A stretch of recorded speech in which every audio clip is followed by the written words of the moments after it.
Sa Ebanghelyo ngayon, mag-aalok si Jesus sa isang mapagkatotohanan.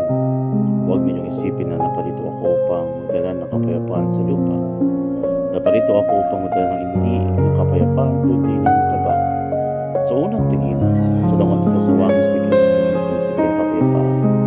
Ngunit wala na gaya ng madalas na pinapaalala sa atin ng manual ng lihiyon ni Maria. Ang tunay na kapayapaan ay nangangailangan ng matapang na paghahangad ng katuwiran na kadalasang nakakaharap sa makamundong pagtutol. Ang tabak na dala ni Jesus ay ang tabak ng banal na katotohanan.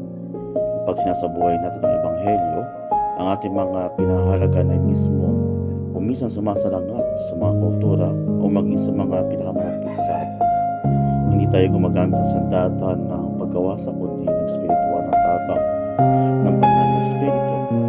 At sino pa ang mas magtuturo sa atin ng pamparadali ng tabak na ito kasama si Kristo kaysa sa ating mahal na ina? Tinis ni Maria ang sakturot tabak, kalamputan sa panan ng krus, ngunit nanatili siyang matatag sa kanyang misyon bilang kasamang tagapagligtas at ina ng simbahan.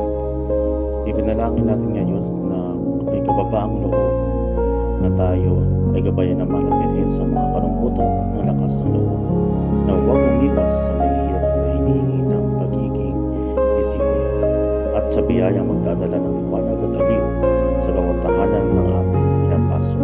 Amen. Binabati kayong lahat ng isang mapagpalang linggo at sa hinaharap aking mga kapwa-linghinaryo na may pagpalain ka ng Diyos, ng pamilya at ang lahat ng mga layunin dyan.